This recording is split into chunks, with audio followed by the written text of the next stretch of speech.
I'll tell you, I'm a little stuck on the Masvidal situation. Here we have a champion, BMF champion. And I realize they said they are not going to have a lineage and contest that championship. Let's run that one back. I mean, I really think that's the very first thing we need to do. Because people do recognize Masvidal as a champion. I mean, we watched it. He got a belt put around his waist. Belt's got 3 little letters. Masvidal's a champion. I think the very first thing that we need to do is to make it very clear, and this is Masvidal's job, that he will be defending that championship. I think it is a wonderful marketing tool, but I also think it provides opportunity, and I also personally recognize it as a real championship. I think it has to have a lineage. My own belief. But where Masvidal seems to be at terms or at odds with coming to terms and signing the contract has to do with financial. Okay, let's just say that's the problem and we're never going to get off it. Masvidal either never fights again or we find a way. I'm taking this from the perspective of what is the way. And there are fights that are huge fights that come with more money. That is very true. Masvidal got a taste of that. So, what do? I don't think it's going to be behooving to George to just plant his feet in the ground and say, pay me more money. Well, pay you more money for what? And a lot of times you can go to a boss. You, not even in the fight game, you could go to a boss and go, look, I need to make more money. But here's what I'm willing to do to get it. I'm not going to tell you what I've done in the past for this company. I'm telling you moving forward, overtime. Overtime is a really great answer. Or I see that there's some cracks over here in this department. I see there's an opening. I actually think I can do both. I will do more work. I will do better work. But this is what I'm willing to do to get the money. That's the part where I'm not seeing a Masvidal do that. I'm not seeing. He might be doing this quietly. I'm saying what I'm seeing. Where he is coming and saying, this is something bigger. It's not just for me. Let me bring in something bigger.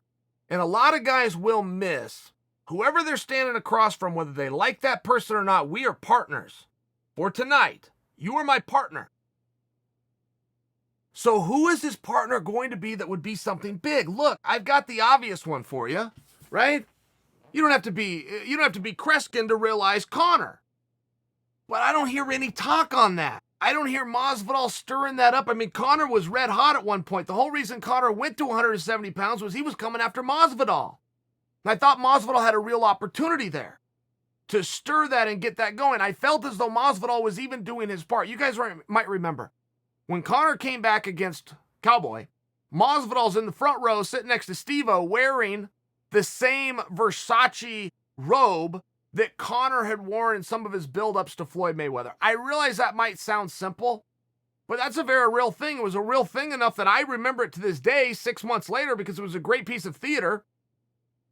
Ariel Helwani went into the locker room that night, interviewed Conor McGregor, and asked him about it. Conor was a willful participant.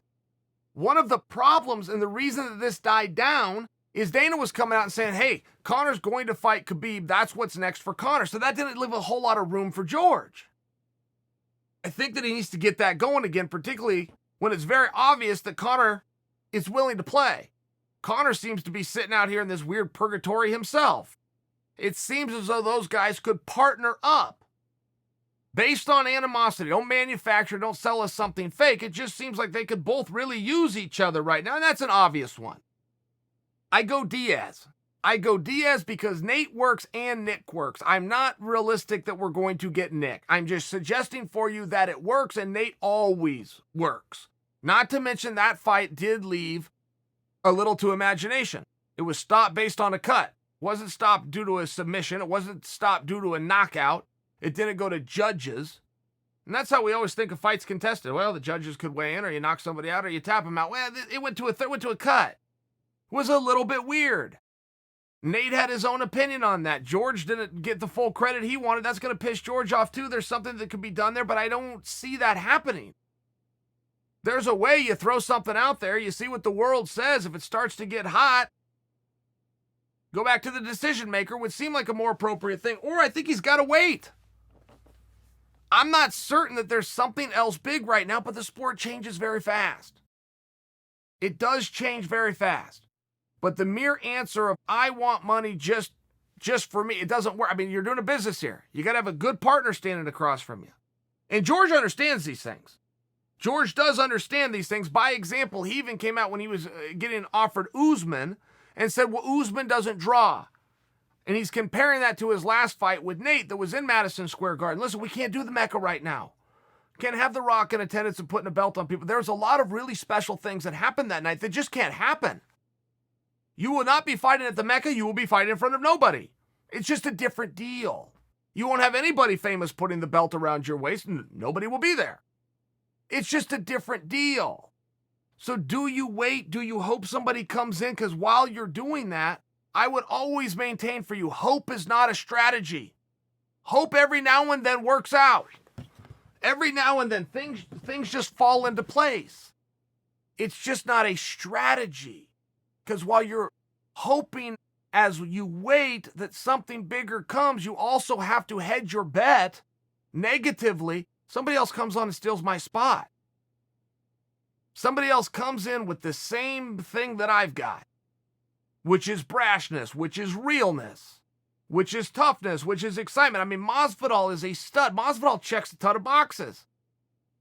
It's one of the reasons I'm spinning my wheels over here thinking, how do we get the guy back? There's something there for Masvidal, and there's big fights out there. That Conor thing, there's something to it. Diaz, part 2, there is something to that. A championship fight with Usman, there's something to the point that they even tried to make it. And then you've also got Covington. I mean, that feud was red hot. Red hot. And the only one we haven't really heard from in a period of time is Colby, which leads me to believe Colby has something. Colby's got a bird in the hand. I just don't know what it is. But something is going on. I mean, you add the drama. Not only do they have the feud, Colby's even left the gym. Wait till that story gets told to the public. But I would think if I were in George's shoes, I'd have to find that thing. Who is the right partner? Not who's not.